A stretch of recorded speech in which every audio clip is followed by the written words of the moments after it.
And welcome back, everybody, to the NRG Championship event here for 2022. My name is Anurag Das. I'm here with Julian Knab. That was an exciting first round. And guess what? The excitement doesn't stop there. We've got round 2 coming up very shortly. We have Maxx Kominowski on Murktide. Is it Murktide playing against Derrick Davis on, yeah, that's right, 4-color elementals. That is a sweet one. Julian, are you ready?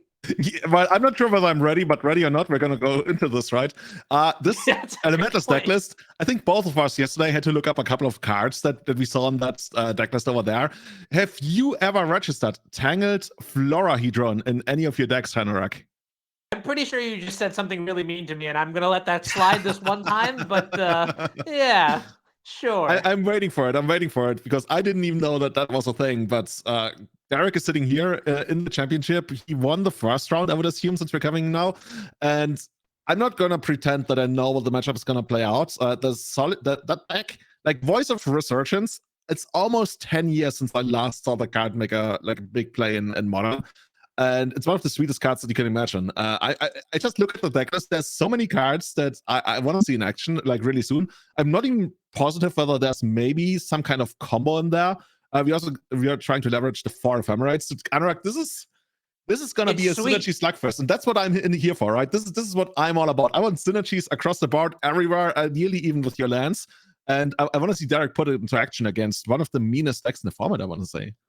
Yeah, I mean, let's just dive right into it because I want to watch how this match plays out. I mean, okay, on the one hand, you have 4-color elementals, and you've mentioned, synergy is the big deal here. But it looks like, as we dive into the match now, I believe players are ready. On the other side, you have Maxx Kominowski on Is It Murktide. Maxx going to be on the play here with one of the most iconic starts in just almost every Eternal format now, right? Turn 1, Dragon's Rage Channeler. Now, the Murktide deck is a blue-red deck that is very good at, playing lean, efficient threats. It has lots of selection, playing cards like Expressive Iteration, maybe a couple cantrips. Dragon's Rage Channeler is a very good threat as well to give. That also gives you selection. I can see this is a backbreaking start here. Turn 1, Darcy, followed by the turn 2, Ragavan. 1 mana open. That's a red flag. But let's see what we've got here from Derrick's side.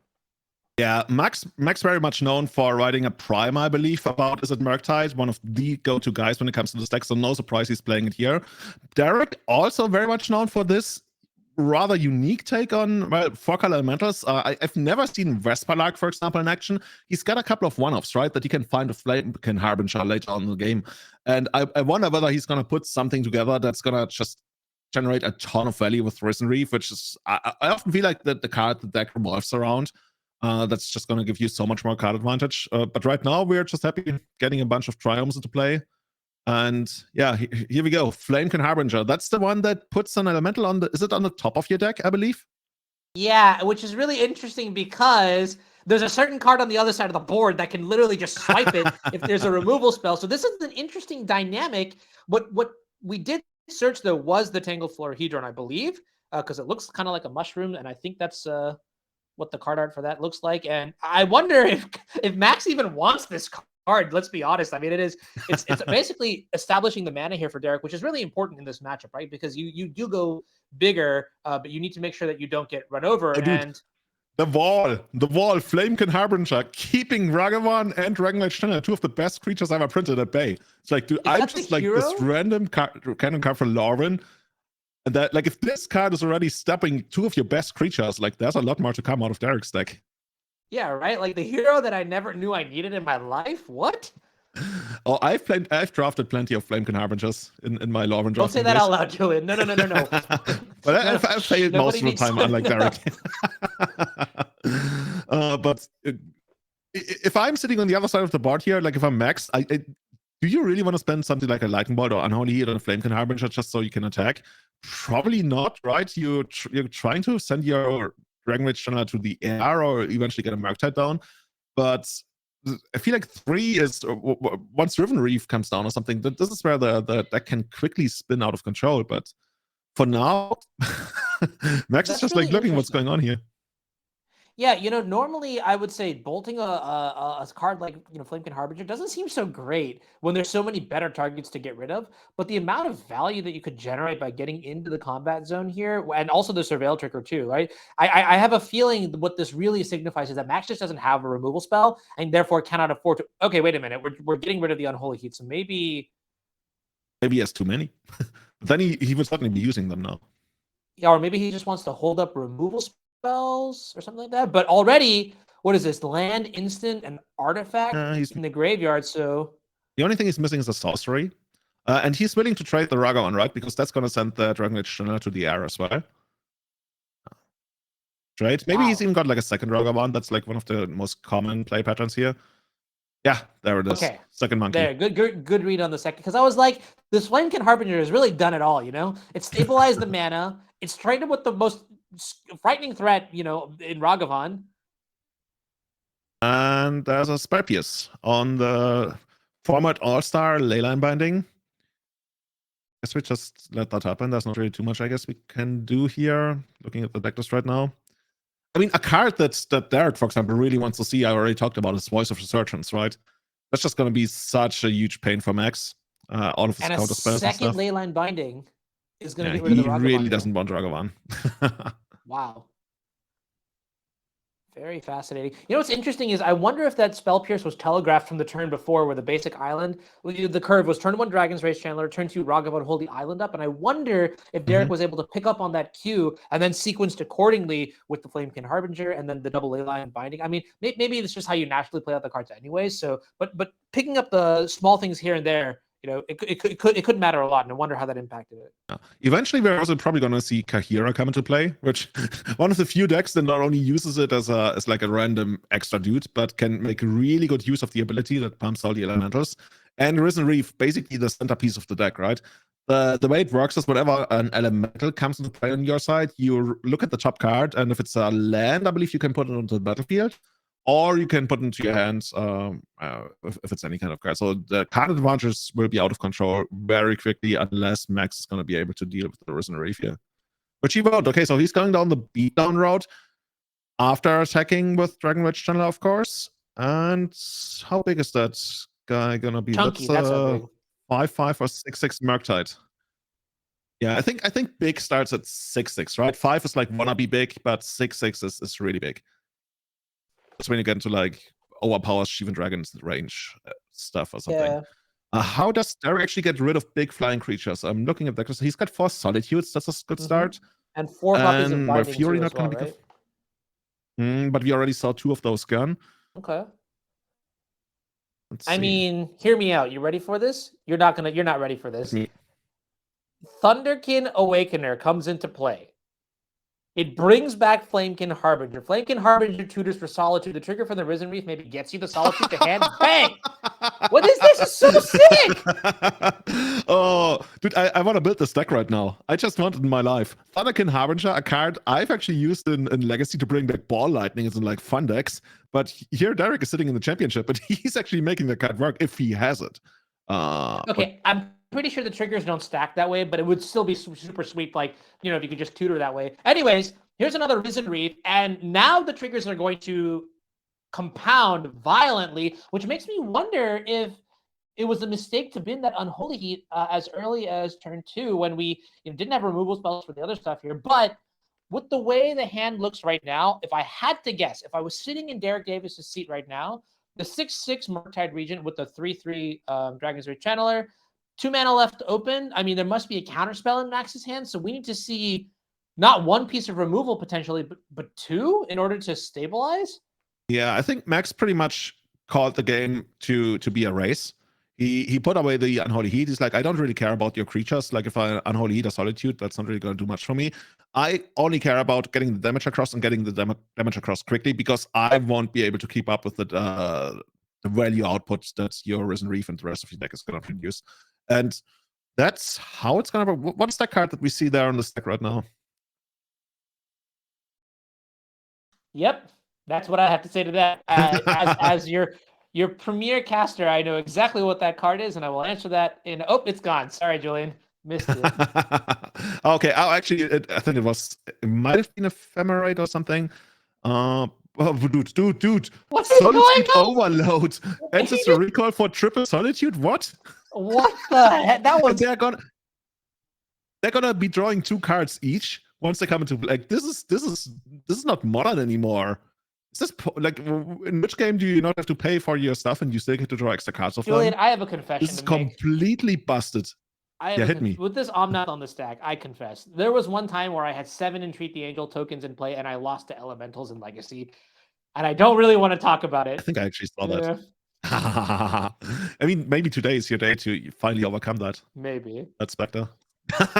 But Maxx has no idea what's going on. Like Maxx is, I'm gonna, of course, you're gonna counterspell that Omnath, right? Because that's a card that actually could change the game. But Derrick is just sitting there, like you have no idea where, like, how much S there is coming from, right now. And I can't get rid of, like, I can't get over the feeling that you get to evoke Solitudes and draw 2 cards off of them every single time you do it. Like, you're gonna clear the board, assuming you have enough white cards to pitch, and I think you might have. And Maxx is just gonna sit there and watch his entire life crumble.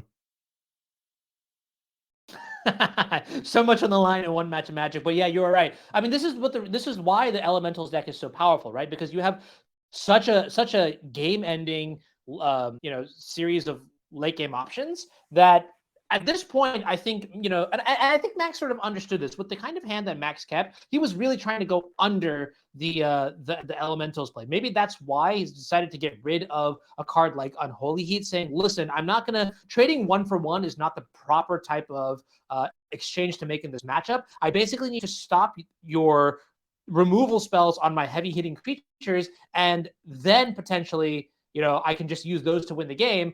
And instead, what happened was there was just so much value that we had not just one heavy hitting creature that was, taken care of by counterspell, but 3, 2 Solitudes and an Omnath. I was gonna say there's a world where Maxx still top decks, let's say, a Lightning Bolt, but then again, Derrick could just Solitude one of his own creatures, I would think, to stay alive. So and draw we 2 cards. might already be headed for the next game, right? Yeah. Yeah, I mean, at this point, I think, oh man, this is. Did Derrick just discard to hand size? Yeah, okay, all right. Flexing, yeah. And Maxx is gonna pick up his cards there, yeah. Okay. While your opponent has like 5 lands and nothing, you're like, oh, let me discard your hand size. Sure. That's how it works. All right. Well, welcome back to the booth here. We're going to go into game 2 of round number 2 at the NRG Series Championship event for 2022. That was, honestly, I'll just say it wasn't close. It was a clobber stomping. It was just like, it was great to watch. You know what? That's what it was. And honestly, now what I want to reevaluate maybe is now we go into sideboard games, right? So first things first, let's take a look at Maxx Kominowski's sideboard, because I want to see how the blue-red deck is supposed to adapt to this specific archetype that is so predicated around value. In the sideboard, I see a card, I see Subtlety, Fury, Flusterstorm, Engineered Explosives, Brotherhoods, and Blood Moon Alpine. This is just a list of singletons, a couple unlicensed seasoned Pyromancers, and Mystical Disputes. What do you like, Julian? Well, that's really not all many cards that I like. I like Brotherhood's End. Like the very first thing I was looking for when I was looking at the sideboard is mass removal, because we're probably gonna need that. And we really only have like Brotherhood's End. Engineered Explosives is not really gonna work, especially since we want to take out the Risen Reefs. I think that's pretty much the cards that I actively want, and then I'd be looking at the main deck, right? Is there anything we don't want? Like, for example, I guess Spellsnare is still very good against Voice of Resurgence, which could be a huge pain for us. I'm not sure if that... We're putting ourselves into a spot where we kind of don't want the counter spells, right, because of the Voice of Resurgence. But then again, it's just like one of the best cards in the format, so you're probably keeping it, and you could even try to counter spell. We're basically getting overrun by value. And now that I think about it, maybe Maxx has to acknowledge that he's the beatdown, and he might board accordingly to try and like protect big Murktides like we saw in the last game. And you mentioned how it wasn't really close, right? But on the other hand, it kind of was, but until we got the Ancestor Rico for Triple Solitude. So I don't think you're going to try to play the value game, right? With seasoned Pyromancers and that kind of stuff. Maybe Fury is going to come in, because that's another way. Yeah, Fury is probably going to come in. That's a really good card here to take out like a bunch of Risen Reefs and a couple more Elementals. All right. But other than that, is there anything else you see that you really want? I'm not sure how the mana base of the Elemental stack works, so maybe you bring in like Blood Moon. That's another good question too. I mean, Blood Moon is another option just to for the cheese plan. I think maybe Mystical Dispute is something to think about passively. But why don't we take a look at the 4-color elementals? Because that honestly, that deck is so spicy. I just want to see the sideboard might be just as spicy. And I see, let's see, Kahira, Orvar, Foundation Breaker, Engineered Explosives, 2 copies of Wear Tear, Surgical, Fulminator Mage, Force of Vigor, and Endurance. And honestly, this is quite a tame sideboard. Anything here that you I mean, are you would especially probably happy to bring see? in some of the endurances, right?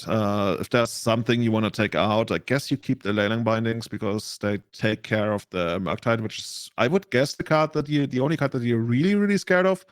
Overall, the deck looks like it doesn't really want to take out too many cards, but if you bring in something, could certainly see endurances. And then what does over do? I remember reading the card the other day. Whenever you cast an instant or sorcery spell, if it targets one or more other permanents you control, create. Oh, okay. So if you ephemerate, you get to double it. Basically it's like a counter spell for Archon of Cruelty, which I don't think applies in this matchup. But maybe you could bring it in as a value. I don't know. I would be very surprised to see that come in. But I do like your analysis on endurance. That sounds like a very good way to sort of gum up the basically if okay, this is actually kind of next level, but like you're mentioning, Maxx realizes that he needs to go under all the shenanigans that are happening on the other side of the table. Endurance is perfect counter for that strategy because the 3/4 cow just big booty blocks the whole thing. I love this creature card so much. It has absolutely changed the entire game for the control decks, especially in the face of efficient 1-mana flyers like Dragon Series Channeler and ground creatures like Ragavan. It is really all these 0-mana spells that we see.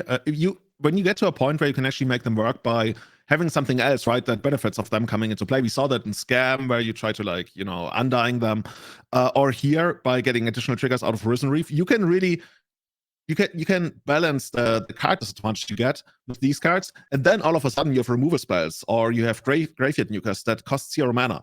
And we know how busted completely 0 mana spells are in Legacy, or even in Modern, even more so ever since they got introduced.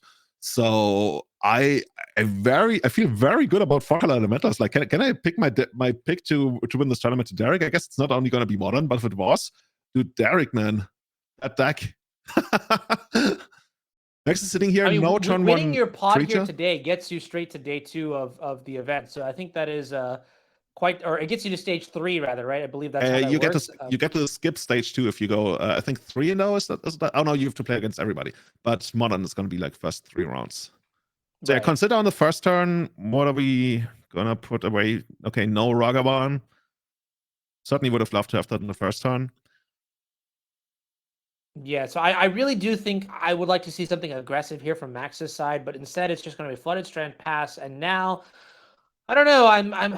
I'm confused. I really don't know what to hope for here. This is an interesting question because so Derrick is just going to pass the turn 2, which is actually exactly what Derrick wants. Derrick just wants to make land drops and stabilize. Would you counter in any universe? Would you counter something like a Flamekin Harbinger?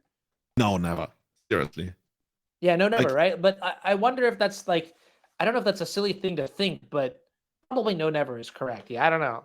I mean, not literally never. There's, of course, sometimes situations that call for it, especially if you just like want to spend your mana or something. You know that. But it's such a weak card. I mean, if you don't have good master removal where you can just like randomly hit the card as well, then the odds go up a little bit higher. But you might as well try to counterspell the card that Flamekin Harbinger is gonna get, unless of course Derrick is gonna have a Cavern of Souls, right? That could also be some kind of setup where you play the Flamekin Harbinger, it resolves. You're like, okay, I'm gonna counter your Risen Reef. Like, oops, there's Cavern of Souls. All right, some counting going on here from Maxx's side. I wonder what that means. we'll see. More draw go. Just want to see Voice of Resurgence in action. I mentioned it, right? The card used to be such a big player in pot, and we haven't seen it in such a long time. Yeah, and Derrick is just sitting here. Derrick is sitting on a ton of value. I think he could run out I think he could even run out a Risen Reef last turn.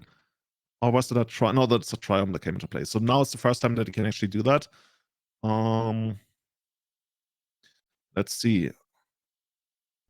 Maxx playing this passively almost makes me feel like he might be sitting on a Murktide, which of course incentivizes me to, or incentivizes Derrick to go Risen Reef. And then if Maxx is going to try to remove it, you can still Endurance in response and get a trigger out of it that way. And hit Maxx's Graveyard, which is going to put him very far off from casting Murktide. Because Derrick has to do something now. He's close to discarding to hand size at this point. Yeah, and so we're gonna see Risen Reef enter the stack here, and this is the first time we're gonna see start asking questions from the elemental side of the thing. No pressure here from Max's side means that honestly, is there even a punish to this? I guess a dash Dragavan. We'll see what happens here. But Max's hand must be full of counterspells. Would you counterspell this card? I probably would. Yeah. Let's get rid of it. And Max agrees. Max knows this a lot better than I do. Yeah. He also has much better basic islands than I do. What's interesting is probably one of the reasons why Maxx even did this to begin with was because first you're trading up on mana, so this is pretty good exchange. But now, if you have multiple counterspells in your hand, you're able to deploy a threat while also being able to hold up maybe potentially, I don't know about Archmage's Charm, but another copy of counterspell or something like that. Yeah, that looks sweet. We're also not dashing Ragavan here, we're just like getting it down. Like you mentioned, Archmage's Charm, one of the cards that we can represent. Can we actually... Well, I guess that's asking for too much. Steal a Risen Reef with Archmage's Charm, and then yeah, no. Okay, Flamekin Harbinger. You talked about it, right? Once again, a really awkward situation right now because it's the perfect foil to Ragavan. It also sets up your next top deck. I earlier said I would never counterspell this. Now it feels so annoying. I almost want to do it. Yeah, right. It's just in the way. Okay, this is great. Okay, press down. But this is what I'm saying, right? Because it has just the perfect stat line, just the perfect mana cost to be a little bit annoying, right? You look at it and you're just like, ugh, okay. And then if you think about what else it does, imagine a world where, okay, fine, you don't kill the Flamekin Harbinger. I'm going to put Endurance on top of my deck. And now that's just another problem for you that you have to deal with. And it compounds, right? So that's why I was thinking, like, what if you, unironically, you just start counterspelling this card? Dress Down also going to be, pretty decent here in that it does pseudo stifle the trigger. Yeah. Oh, and look at this. I'm just wondering if you are letting yourself getting forced into a game where you have to counterspell what is probably the weakest card in your opponent's deck, it really doesn't feel very good. At that point, you feel like your opponent's just gonna grind you out really hard if they find enough removal to your Murktides. It's David versus Goliath. It's David versus Goliath, but now I think I figured out who the real Goliath is. I actually want to buy the card. Dude, seriously. I have to look up how much that elemental stack is, but this is amazing. I'm so much in love with anything out of Lauren. And yeah, that's one of the best creatures ever. Trades for Ragavan. Oh, you meant, sorry, one of the best creatures ever trades for, oh, wait, okay. Yeah, okay. You said, you read my mind. Okay, I was like, huh, wait a minute. What's interesting, though, in the last turn cycle, we saw Dress Down in play, and Derrick chose to still deploy a second Flamekin Harbinger. So that makes me wonder, what is the incentive to make a play like that? You're not getting value out of your creature, yet you still play it. So I guess the idea is that you really want to make sure that Dragavan doesn't connect in case Maxx has another removal spell, for example. And you already know that you're going to be spending all your mana on the next turn. So you would otherwise be waiting 2 more turns to deploy that. And I guess that's what we're seeing here, right? We see Omnath coming down and Subtlety is going to put it back on top of the library. So that's a hard cast Subtlety, so it's going to stick around. That's not this is too really dangerous. Good.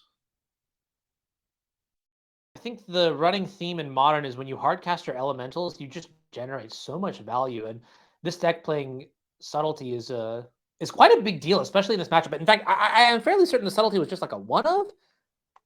Perfect time if it was. Yeah, 1 Subtlety in the main deck, 1 Subtlety in the sideboard, 0 in the main deck. So this is great timing. And now we see Expressive Iteration coming down. And this is what I wanted to see in game 1. Just doing all these busted Murktide things, playing Drago control, not caring about, apparently goated 1/1s. I mean, it also gets pumped by Kahira, I guess. The Flamebringer, the Harbinger that we talked about earlier on. So that's another reason to run it out earlier, because this turn we would have actually had mana to cast it. But so I think it early on was just like a double insurance against Dragavan. Oh, and I really like this play. Check this out. If I had to guess, what we're actually doing is with the Expressive Iteration, exiling the Dress Down. I think we may have moved to the end step, and now we're flashing in the Dress Down on the end step, and it gets sacrificed on the next end step. So for the entire duration of Derrick's next turn, I believe that Dress Down will be in play, and Derrick gets no value out of it. Yeah, so the best you can do is probably run out something like Risen Reef, which is still going to be, like, it's not a comes to play ability for him. Other than that, Dude, Maxx is sitting on so much value. I think I've seen 2 more expressive generations in his hand. Okay, sure, let's do that. There's another Omnath. That's also, of course, the card that we redrew from being put on top here. Could run it out. But that's always such a bad feeling. Like when you're up against the blue mage with so many blue cards in hand here. This is interesting, honestly. So one thing that I will mention is that there are only two dress downs in the total of 3 dress downs. Never mind, 3 dress downs in Maxx's 75, 2 of which now have been used. So this honestly makes me feel like the Solitude just gets a little bit more free reign, more likely to resolve. I don't know, something that I'm just keeping track of passively in the back of my mind, right? Because at the end of the day, the question is, how many removal spells will be allowed to connect with the relevant threats in this game? And with 2 dress downs gone, that's more permission for Derrick to upkeep a Solitude. Oh, no, this is end step Solitude. I'm sorry. This is end step Solitude after the dress down has sacrificed itself. That's going to get rid of the subtlety. And yeah, this is basically the point where Maxx kind of wants to run on something like 2 Murktides, right? If your subtlety trades for a Solitude, that's good. You'd rather trade that for Derrick would rather trade that, of course, for a Murktide. Only 3 copies of Murktide in Maxx's deck, so if we can handle those in the long run, we should be able to gum up the ground, right? So let's see. Everything's flying on Maxx's side, of course, but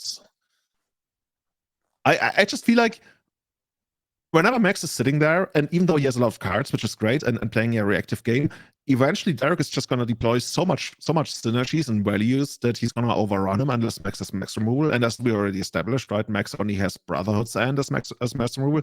As Maxx removal. Nice, high five. Yeah, so I certainly want to put on some kind of pressure. We initially did that with Subtlety, and now this is exactly the kind of dragon we want to see. We traded for a Solitude. We hope Derrick is not going to have another Solitude, and then he's going to be allowed to do all this like Risen Reef and what have you stuff, even run out the Voice of Resurgence, as long as it's not blocking the Murktide or trying to remove it. I was going to say, like, I love this complicated game state where, Derrick has been whittling away at Maxx's resources, sequencing spells through, finessing through an army of counter spells and removal lightning bolts. And then, Maxx suddenly left with nothing, has no way to close the game except he just played a 7/7 dragon for 2 mana. And now look at that Mystical Dispute going to take care of the Omnath, and Maxx just absolutely in the driver's seat here. Tap sideways twice to win the game? Sign me up for that. Yeah. But Derrick is sitting on a Solitude. So if push comes to shove, Derrick is still going to be able to deal with that Murktide for all we know right now. He could take a beat here. No, but he's going straight for it. I think that might actually be Ephemerate. I'm pretty sure that's only... I think so, yeah. That he's pitching. Now, Maxx Kominowski, like you mentioned, is the author of the Murktide, quote-unquote, Bible, if you will. Having played so many matches with this deck, probably knows the ins and outs. I do wonder if he has enough experience with the 4-color Elementals matchup. I have to guess the answer is yes. But this is a great sign for Derrick if the Solitude is able to resolve with a Murktide region, there must be so many context clues that you're able to pick up. For example, the lack of counterspell in Maxx's hand. Did he have enough mana to potentially cast it? I'm not sure. I think he might have. Yeah. I believe I saw 2 blue mana open on the end step, yeah. Okay. In that case, the worst is kind of yet to come, I almost want to say, for Maxx as once Voice of Resurgence actually comes back into the game. Oh, okay, Flame Can Awakener.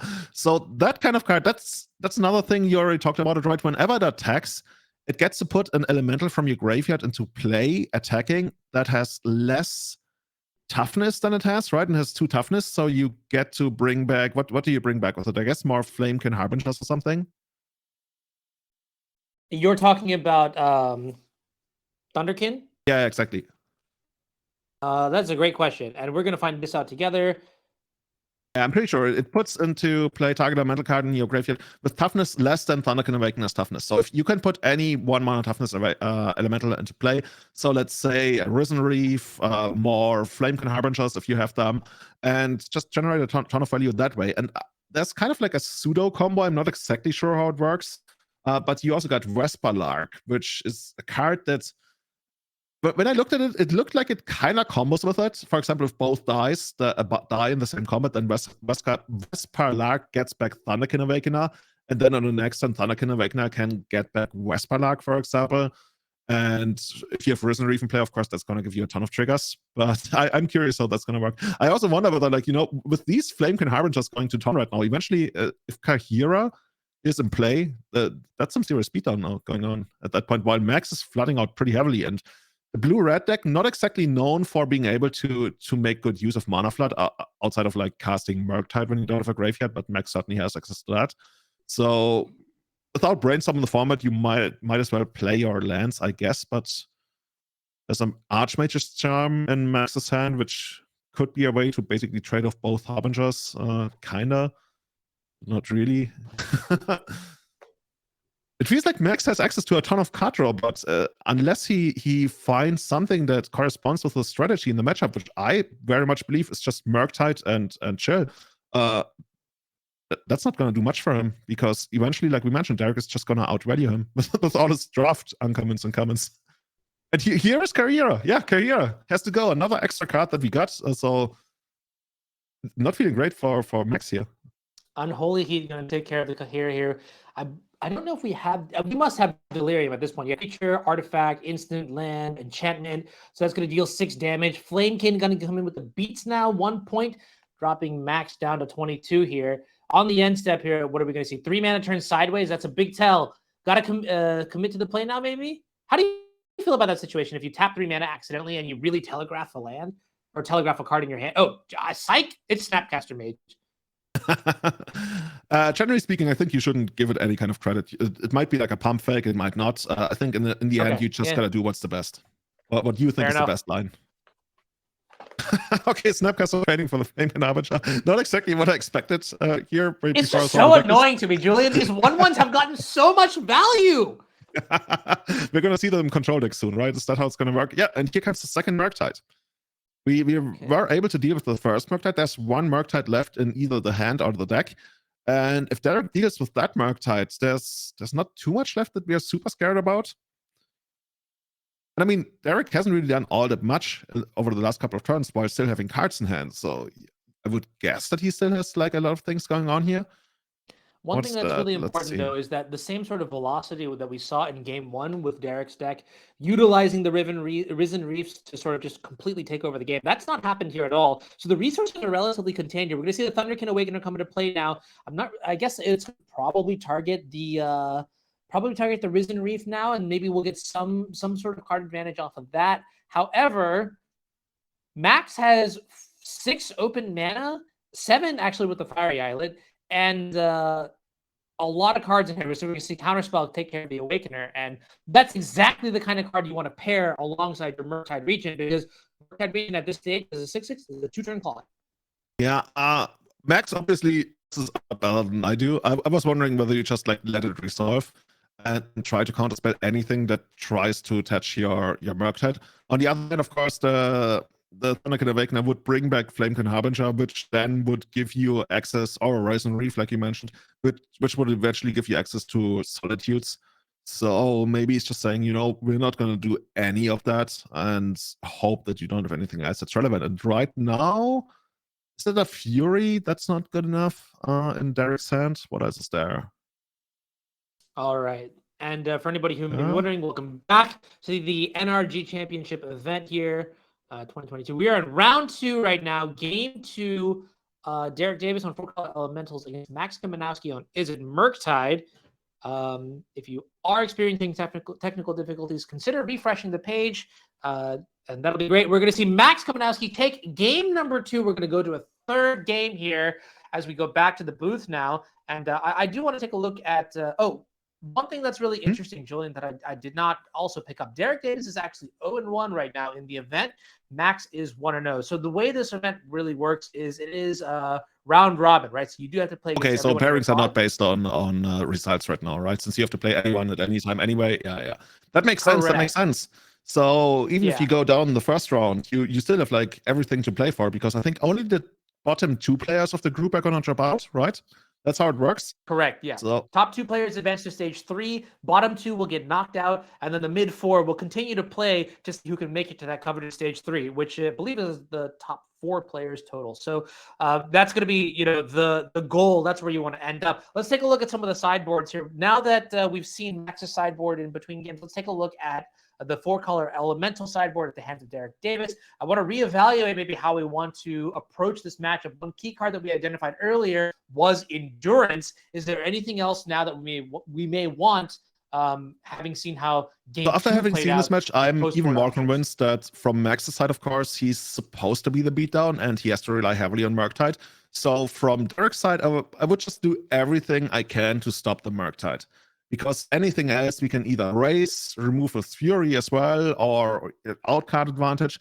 But the Murktides, the classic 1-2 beat of Murktide with protection, you have to do everything to stop that. And Endurance is the one that does the best out of our sideboard cards. Other than that, not really anything that strikes me. Is there anything that looks at I would honestly maybe look at Engineered Explosives as a potential 1-mana sweeper that can get rid of Ragavan and Nadarsi early on in the game. But I think Endurance is the real creme de la, the true prize from this sideboard, because even if you don't get to block something like a Dragon Series Channeler with it, like you mentioned, Murktide is the name of the game. Everything in this match, I believe, will revolve around that one card and how much damage it could do. Endurance does slow it down a significant amount. Maybe the first Endurance you can sort of, surveil your way out of, but then the second one is going to be backbreaking. It's really going to slow down the Murktide region. So that is the dance that I kind of want to see how both players navigate around.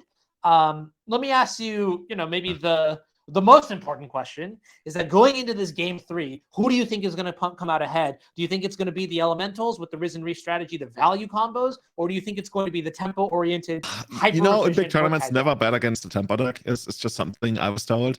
But I want value. I want Tangled Flora, whatever it's called, to win. I think Derrick is going to take this on the draw, on the play, knowing what the matchup is going to be like, how it's going to play out, and he's such a master of the deck from what we've seen thus far. He makes Flamekin Harbinger look like Tarmogoyf or something in its best days. I'm too excited about this. I think it's going to be Derrick. Tarmogoyf, if we were a decade ago, I would have been like, don't you dare talk about my Tarmogoyf that way. But A, I don't own Tarmogoyfs.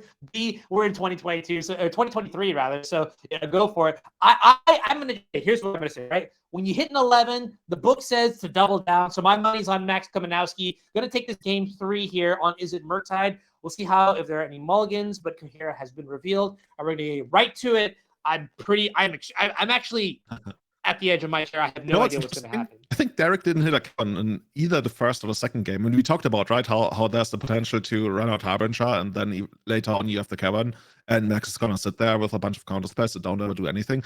The second game could have been very, very different. If Derrick had found a Kevin of Souls at any point in the game, look at how many elementals would have actually resolved there. And it's a far off. There's a pretty good chance that Derrick might find it in this game, which, of course, from Max's side, gives him even more reason to want Blood Moon in the matchup. I was even considering maybe Alpine Moon, but that feels really bad, so you probably don't want to do that.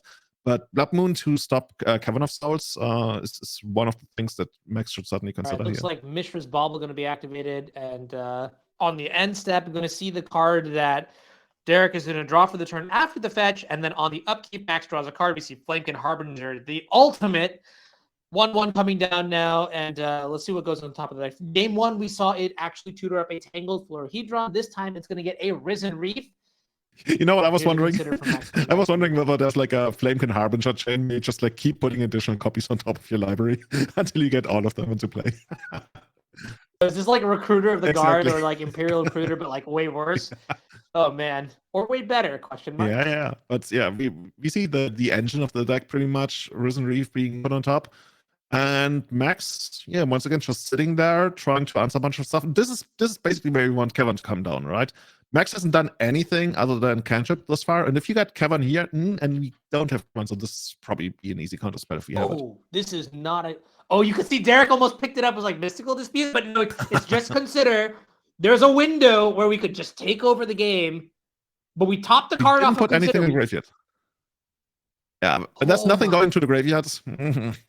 That must have.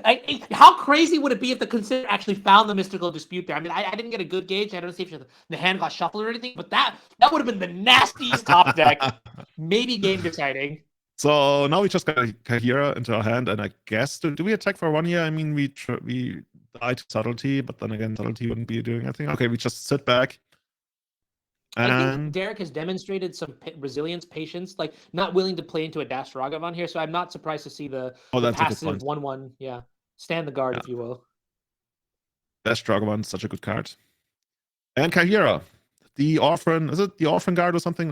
And no, not allowed in here. Hey, you know what? Honestly, that's a 6 mana draw card there, right? Kahira was free, Unholy Heat was not. I'm about it. I really am about it. But no 4th land for Derrick Davis, and that might be the kiss of death for a deck as bulky as the 4-color Elementals deck. And as soon as I say that, Sacred Foundry just comes right off the top. So I think that deck can function reasonably well on 3 mana, but you're right? We got stuff like Fury and Solitude that's really want that 5th mana, and we might be able to just get there. Once again, also we haven't seen a Cavern of Souls yet. We haven't seen a Voice of Resurgence yet, which would be another really big card for Derrick to pick up. What is in Derrick's I don't want to call him unlucky. Like, is he? Is it? I'm pretty sure I see. Is that triple Solitude in Derrick's hand? I mean, that's one way to do it with Murktide. it won the first game, right? Is that how you do it? And I saw Leyline Binding. Maybe I'm hallucinating. Maybe I've got some like undiscovered trauma that I need to take care of. But I'm pretty sure I saw at least 1 Solitude and a Leyline Binding. And if you have more, that is triple Solitude at the very back of the hand. Oh my goodness! So now you want the 5th land even more. And for Maxx, how do you navigate this from Maxx? Like, once Derrick goes to 5th land pass, you can at least read 1 Solitude, since he hasn't really done anything yet, other than Kahira and the Flameburn Heart. I guess the Risen Reaver as well, but not as much as you would expect out of the deck thus far. So you got a pretty good grab on his hands. So, there actually is the Alpine Moon we talked about, and it's surely gonna name Cavern of Souls because that card is just so backbreaking for him. The respect there for Cavern of Souls. I mean, you're right. Imagine that, right? Like just turn after turn after turn. What? Go! Why are you here, Derrick? Go Vegas. You got some poker to be playing. We assembled the Exodia. Easy game. All right. Oh, dude, you see that dress? I mean, you want to go crazy now? We could literally just put 2 Solitudes into play. I would love to see. I would love to see the tables turn here, but it's a little strange though. Okay, so we're gonna see lightning bolts. Oh, dude, seriously.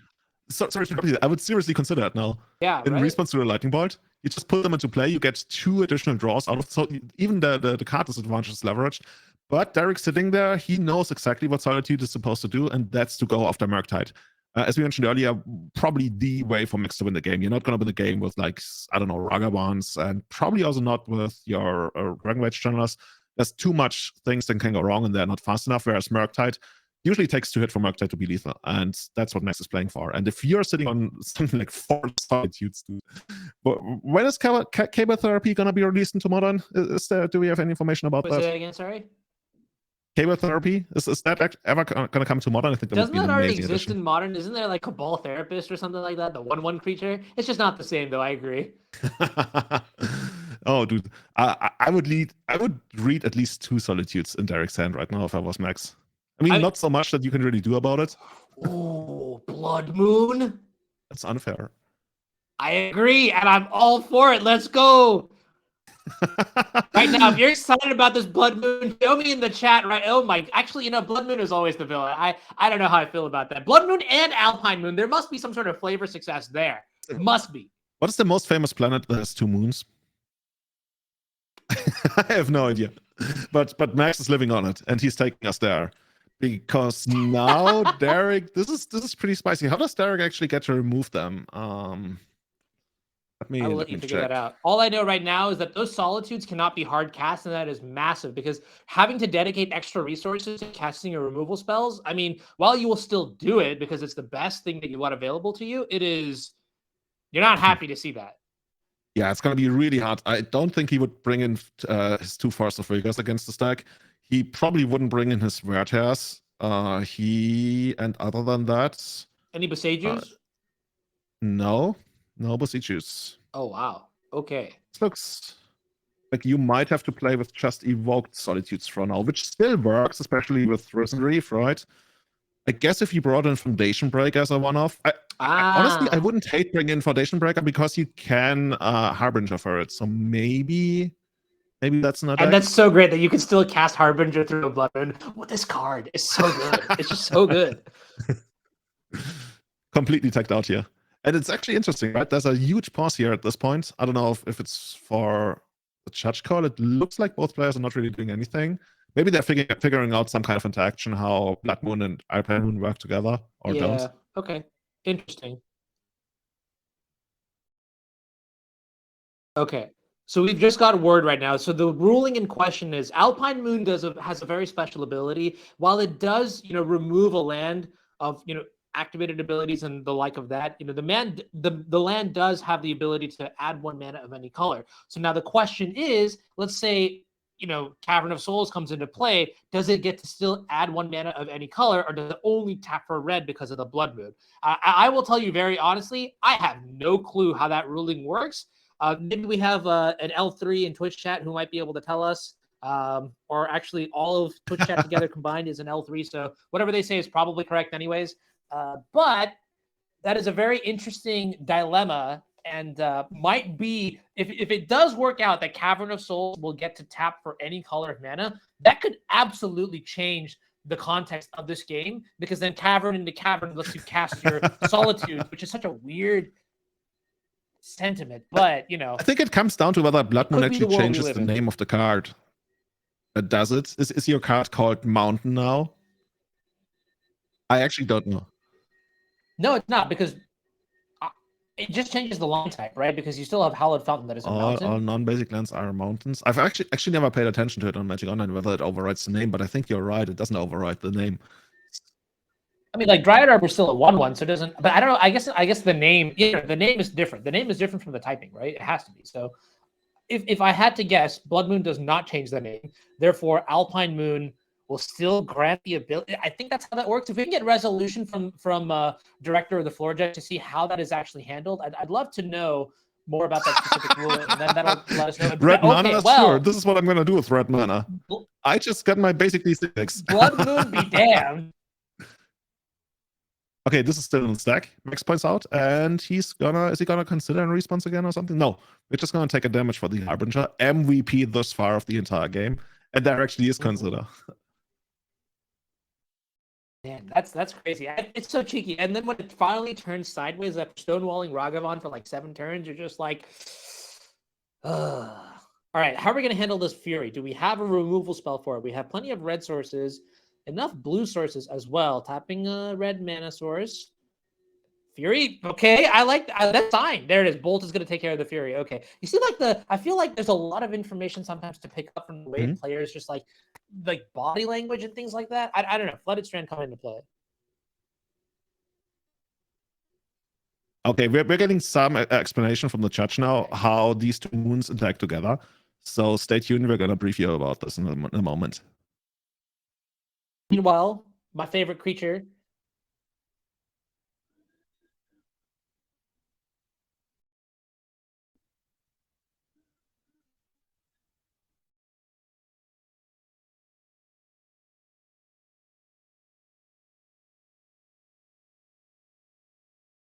Okay, so here's the 4/1/1. Blood Moon is a card that will add characteristics. I'm sorry. Alpine Moon is a card that will remove characteristics. So the way I envision it, Cavern of Souls would be a mountain by Blood Moon, but then that characteristic gets removed. Okay, you know what? The judge is going to have to clarify. The TLDR is Cavern of Souls will tap for any color of mana, and that is going to be very, very important if we can get multiple copies into play here. Sort of invalidating. Look at this. Derrick literally has 6 white cards in hand. He is playing white weenie. Look at this mana base. This is not a very white weenie mana base for there actually is Voice of Resurgence. Still no white mana. I think we got a 1 of Plains in the deck list, and more than ever, we really, really want Cavern of Souls here. The Cavern of Souls, I think, would be almost game winning. I want to say there's Ephemerate, which, I mean, Ephemerate. You still can cast it. I guess I might get discarded here. Whereas the Solitudes, at least they get to take out something, but you really don't want a Solitude to take out the The snap custom match. Okay, interesting. Voice of Surgeons, the card I thought was going to be really good, is gonna hit the bin. Also, I just want to give a really quick shout Maxx out is just sitting to there. every single judge who has ever had to answer a complicated question like that, to someone as smart as or not as smart as I am, and then being able to like at least get the point across. You guys are awesome. So if there are any judges in the chat or the head judge that just explained the ruling to us, thank you so much for what you guys do. I know I would be lost in the world of Magic without you guys. Going back into the game though, this is like, we just discarded Endurance to hand size, and now this Snapcaster Mage is punching in for 2 damage a turn. One player is very happy, one player is remember how earlier today I said we got the ground gunned up, so we're not going to lose to something random like, I don't know, Ragavan beats.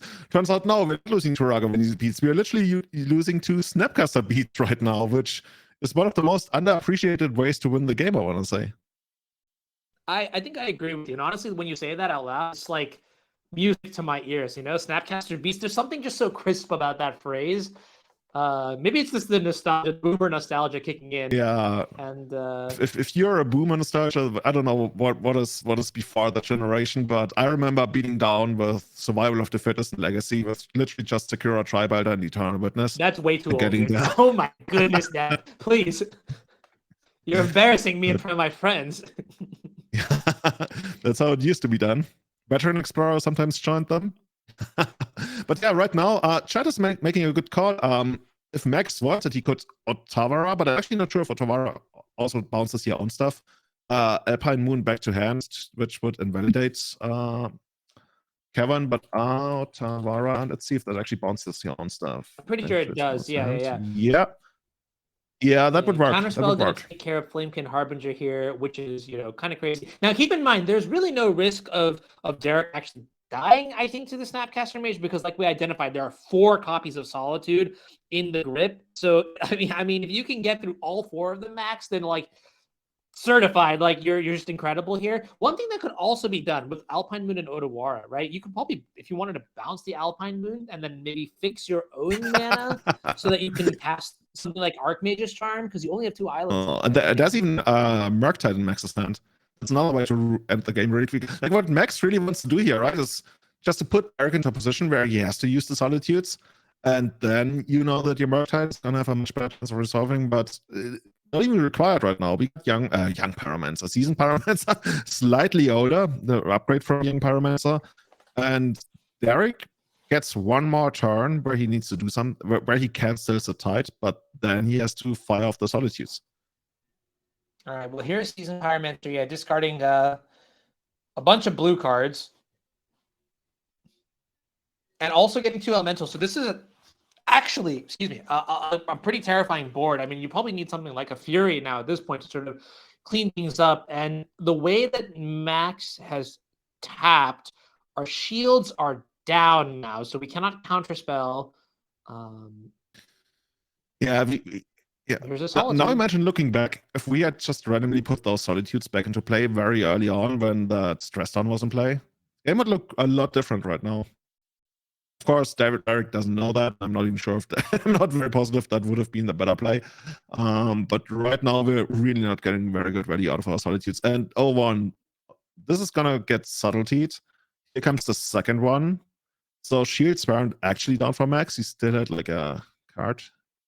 Okay, this one's going to resolve. I guess it's going to take out the Pyromancer. Yeah. Derrick is thinking about all the stuff that he could do, right? If he only had mana available. I think there's an Ephemerate in play in hand that got pitched to Solitude. You could have used that. There's Omnath that we've seen.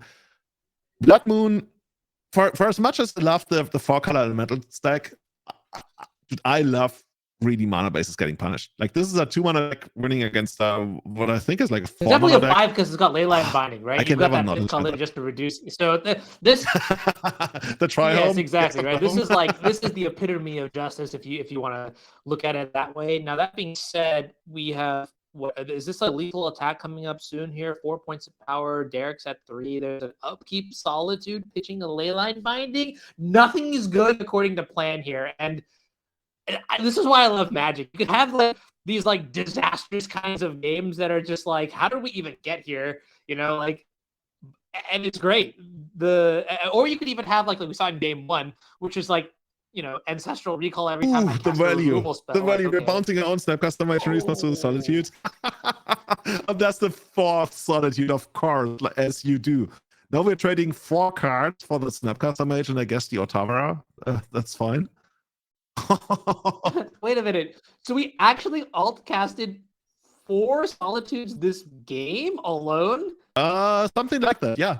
And half of them went after snap customization.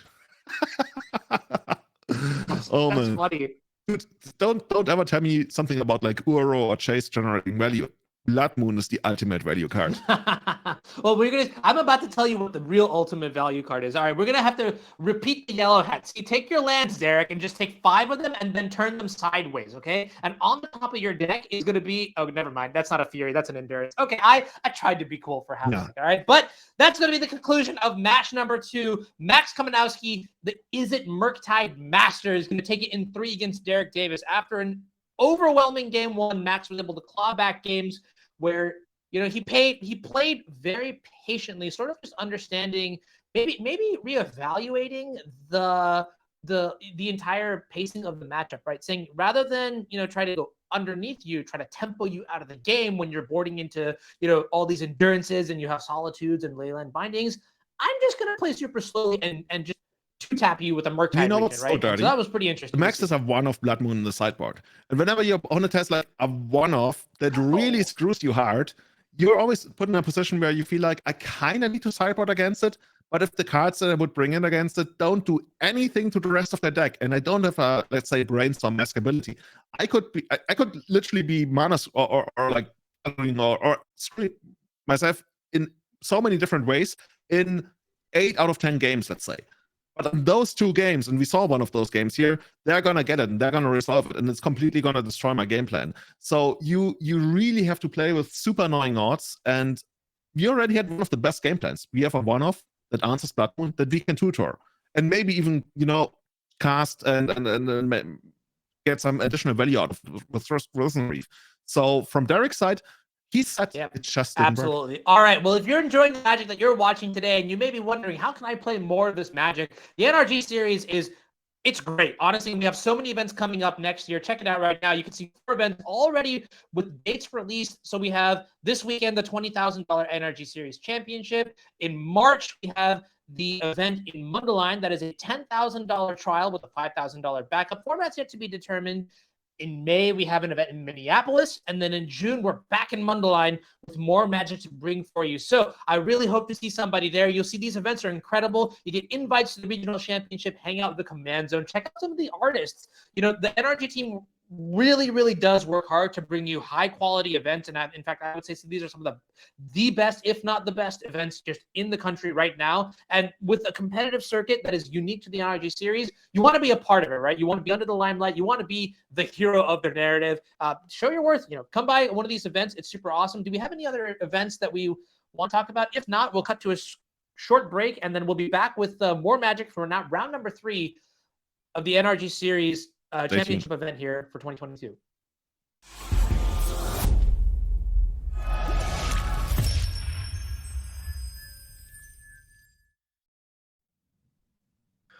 All right, quick recap of the NRG structure for the championship 2022. All right, we're starting stage 1, Saturday, the bulk of Saturday, round robin. The players are split into 2 pods of 8.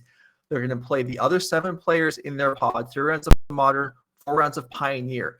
At the end of that, the bottom 2 players in each pod are eliminated from the tournament. The top 2 advance into Sunday morning to stage 3. In stage 2, the remaining players are going to play 3 rounds of Modern. 2 wins advances you to stage 3. 2 losses causes elimination of the tournament, and you are out. Seeding is based on the results from our Modern rounds. Okay, stage 3, Sunday morning. Second set of double elimination, 3 rounds of Pioneer this time. We have the 8 players remaining in the event. 2 wins pushes you through the top 4, 2 losses, and you exit in the top 8. The finals is exciting. We have top 4 players playing a best of 3 matches. So they're going to need to win matches twice. Players alternate formats, choosing play and draw choice, starting with the highest seed, 1-2, 1-2. Winner is our NRG Champion of the Year. We'll be right back with more action in just a few minutes.